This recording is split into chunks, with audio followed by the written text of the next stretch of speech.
Refresh. Am I live? Am I live? Refresh. Nope.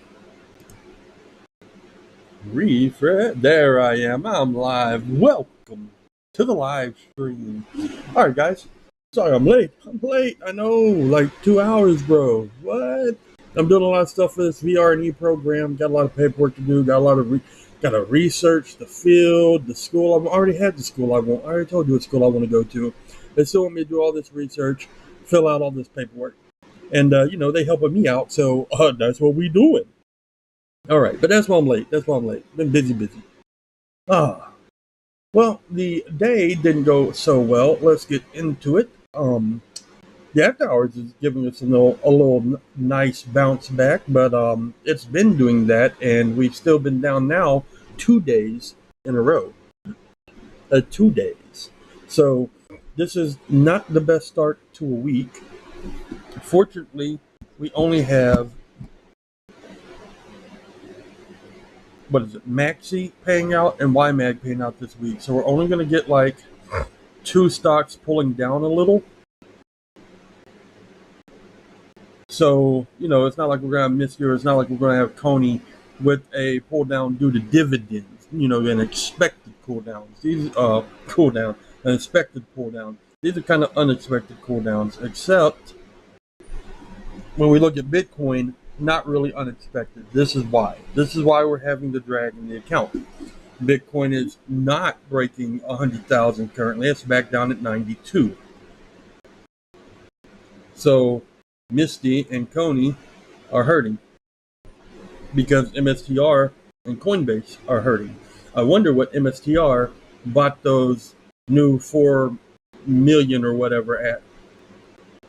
4 billion that they spent. All right, so let's take a look individually. First off, today's return: Maxi down 639, Misty down 37.26, Coney down 52.42, YMAG up 236, NVDY up 40 cents. Looking at the total returns, almost everybody's a winner. NVDY is down a little, and Coney is down the most. Coney also has the most shares, so it will move the most. Maxi is still the big winner, up 19.52. Misty has overtaken it from time to time, but has not stayed there. YMAG up a very solid 4.13. We do appreciate that. And we do still have the Coney $20 sell, and if Coney's going down, it's obviously not getting close to $20. Now, they do have until December 20th to reach that. I fully expect that this clears and expires, and we're just good. But if not, I will take $2,020 for selling the stock that I got at an average of $16.69. That would be a huge win for us. And this is the other thing we wanted. We saw the return and total return, right? The daily and the total. But let's check the prices. $16.69. We are down at $16.45. Now would be a good time to buy. Unfortunately, I can't buy right now. When as low as $16.12.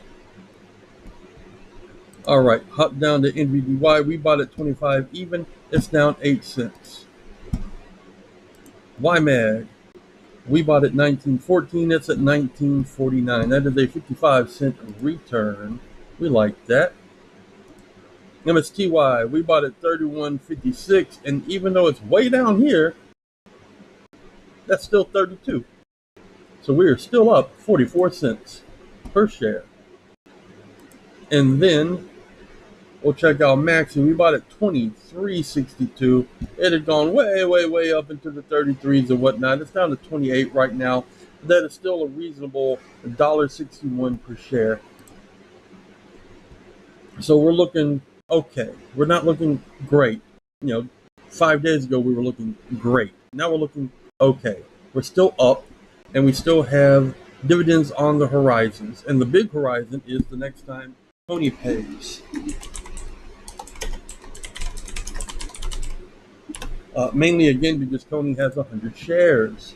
So even if Coney doesn't drop 200 on us, just dropping 110, 150 would be very good for us. All right? And we look at these pay dates, 15, 18th, 9, 8, 8, 7, right?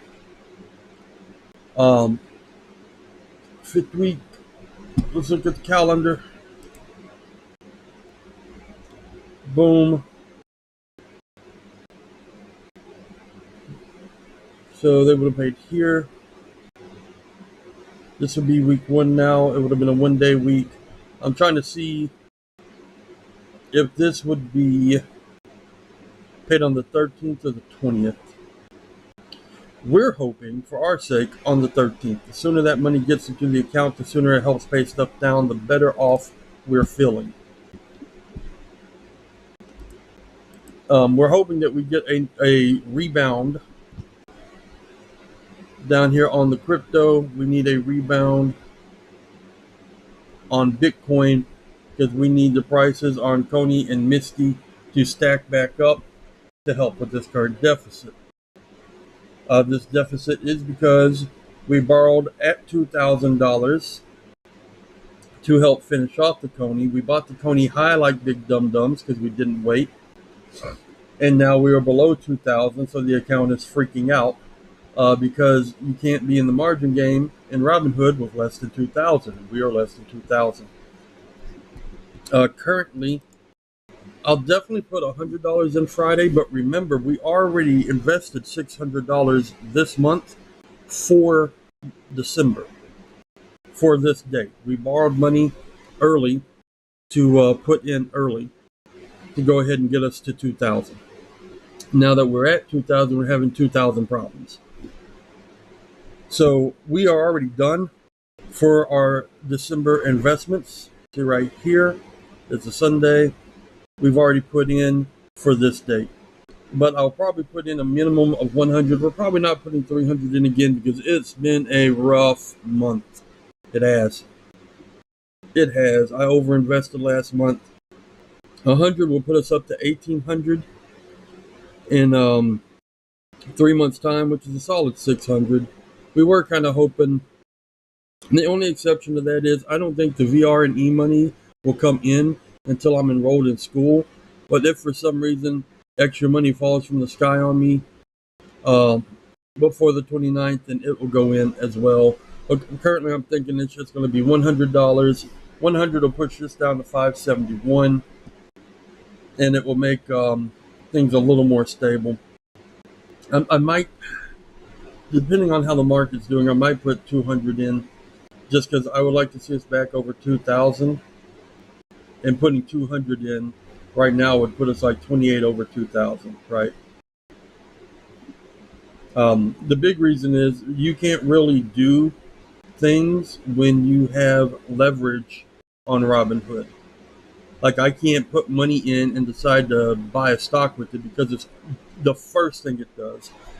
Robinhood is second money in because my money is first money in, but Robinhood is first money out. If they have leverage, everything that comes through, every sell, every dividend, every option premium, every deposit goes to the margin until the margin's paid off.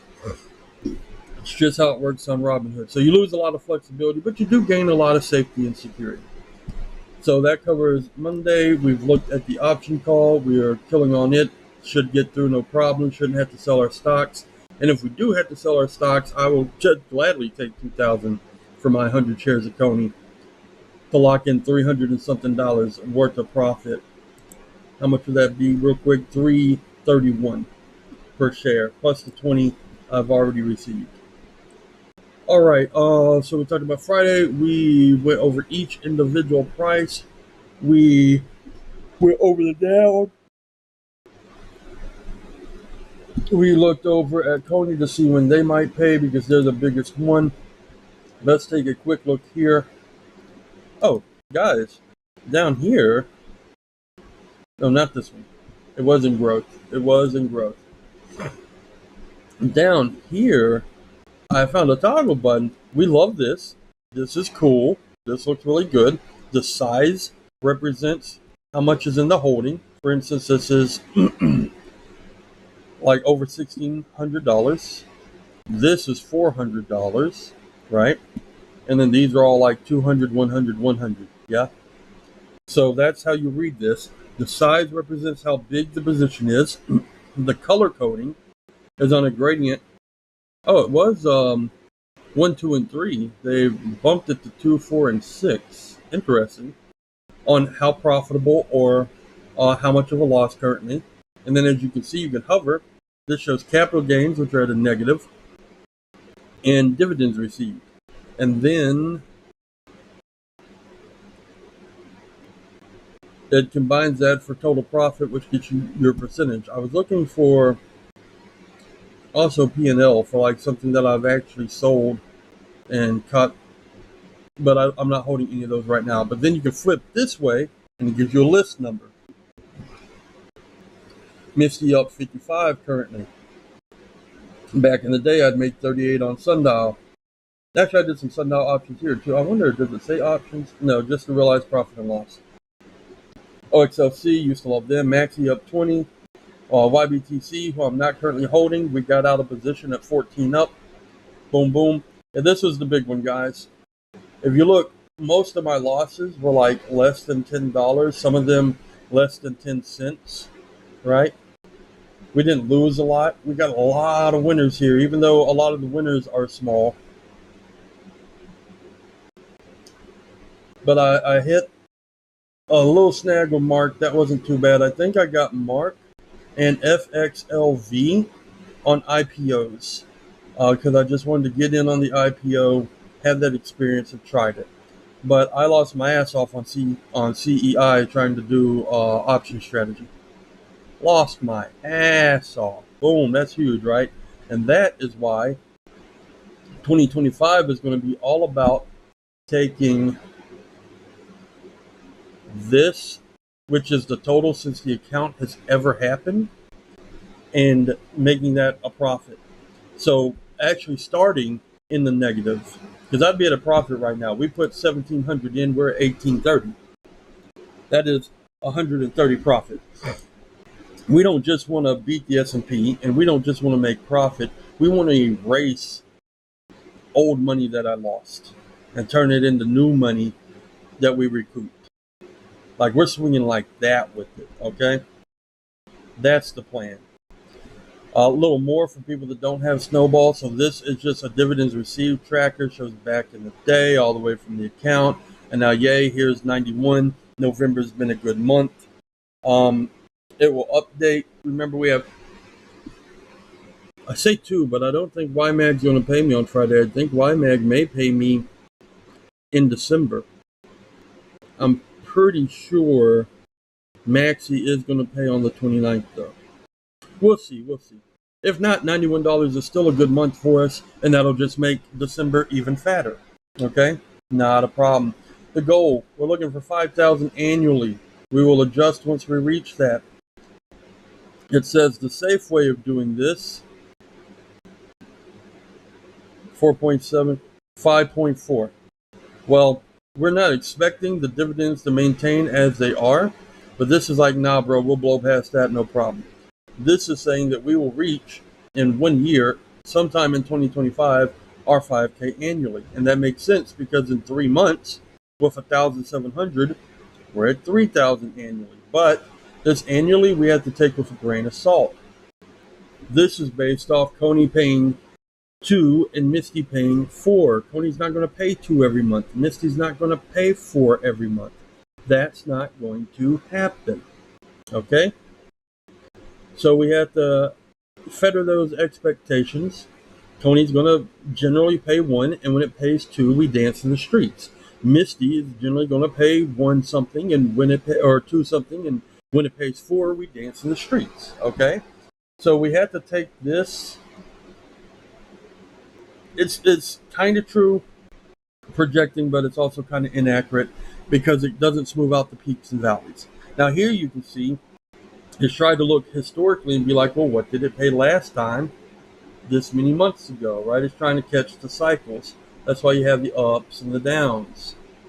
We'd look here, and I bet you Misty and or Coney would have had some decently lows here, right? And this is showing Maxi's 847. Okay, so this is saying that YMAG is going to pay me in December, kind of like I thought, and Maxi will pay the 847. Expected here in November. And did it already calculate that? Maxi is not on here. That's interesting. Because this says 86.66. Oh, well, I guess this is taking the unpaid declared because it's declared and rolling it in here already.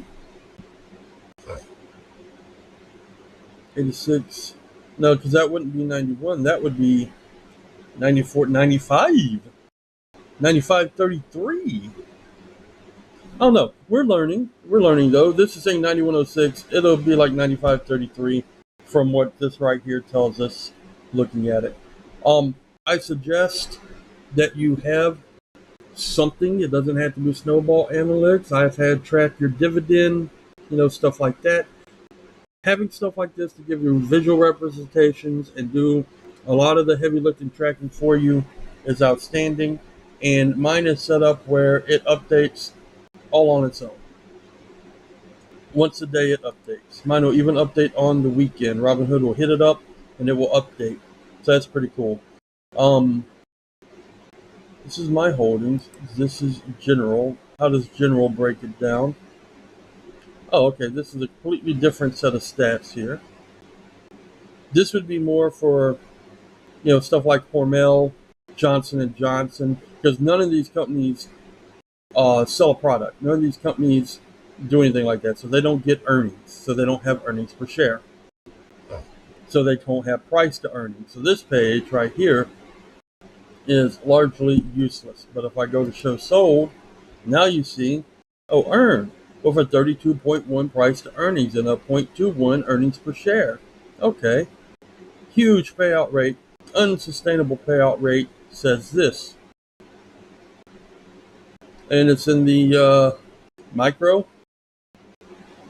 nano. Okay, this is sizes. This is market cap here. This is how big the company is. Nano is smaller than micro, mid, large. See, all kind of mega, super fucking big. Exxon, of course. Yeah. Yeah, so you see. Just because a lot of people trade just funds, so you don't see this information. It's never there because it's never important to your funds. Payout ratio, yes, ratio. That's what I was thinking this is. So like 492.32, that suggests that it is unsustainable payout ratio. However, there are certain things like REITs that have to pay out like 90% of what they get by law, required. That's the whole reason they're constructed. Generally, people are looking for under 70% to be safe. However, O is relatively considered safe. It's only a little up on it now. Because this is the percentage of cash that they pay out. So they're only leaving themselves like 26% to work with. Which now you understand, well, if they're paying out almost 500% of their cash, what do they have to work with? How does this work? Exactly, that's the point. Oh yeah, just looking back over at some of these, I'll walk through memory lane. Had some good stocks at good price. Mostly on my M1 though, not here. Mostly on my M1. We'll be getting some of these back though. All right. Oh, that's the other thing. I like that we can track our sold because when it comes to some of these, like YBTC, we wouldn't be able to see YBTC. Yay, there's the $1 I made off Avalanche because they gave it to me free, so it's all profit. Boom, boom. Let me look. See, like Ulti. We had Ulti. We caught $8.30 in dividends. We sold at a $4.34 loss. That is still a total return gain. So you can look back, and when I buy Ulti back again, because I will eventually, it tracks all this. All of this stays. It remembers. So when we go down and put it in the big boxes, that's only the ones you're currently holding. But the great thing about these is that you can look and you can see all the ones you sold. RDTE at a profit. YMAX at a profit. Not huge profits, but profits. 3%. 3%. Now, we only sold these because we were readjusting our portfolio. We're not going to do a lot of selling. But I decided that we wanted to get to 100 shares of a stock, so we had to sell down stocks to get Coney to 100.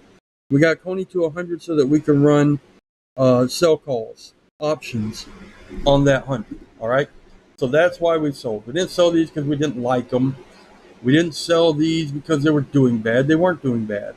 We sold these because we needed something to be at 100, and we chose that to be Coney. Now we need Coney to be at 200 with a lower price point, but that's a different story.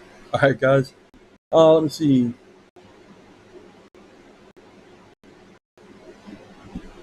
Yep, here's YMAG. It's popped up now. We got the 72 cents in dividends received. It'll receive more. Realized profit and loss, though, is what I'm talking about. Like Exxon has no capital gains because I have no shares of Exxon, but I sold them at a profit. So if I buy Exxon back, it'll start showing a profit or loss and capital gain. And this 22 will still be here. New dividends will be received. And then if I sold Exxon again, of course, it would adjust this based on how well we did while we held it on the unrealized capital gains that we would then realize. So that's why I wanted to see is something like where we have all of these sales. But I was looking for one that we had bought back, but we haven't bought one back that we'd previously sold. YBTC will be, well, no, it could be RDT, could be YMAX. There will be one. There'll be many, actually, eventually. And then I can show y'all that. Because some of y'all may be interested on, like, well, you know, what happened? I don't want to sell this stock because it stops tracking. Well, it only stops tracking for the time that you don't have the stock. And then it tracks again when you bring it back. So, like, I'm just trying to show y'all this is like a full suite. This really is a lot of good information for you. And they're not paying me. It's not an ad or anything. But Snowball Analytics is the one I'm using currently, and I've really liked it. Really liked it. But, you know, we've gone over. I got stuck in Snowball here. You can't. It can be fun. You can just, like, go through this thing constantly. But we went over everything, guys, so it's been real. It's been fun. It's even been real fun. This is the climb to 1.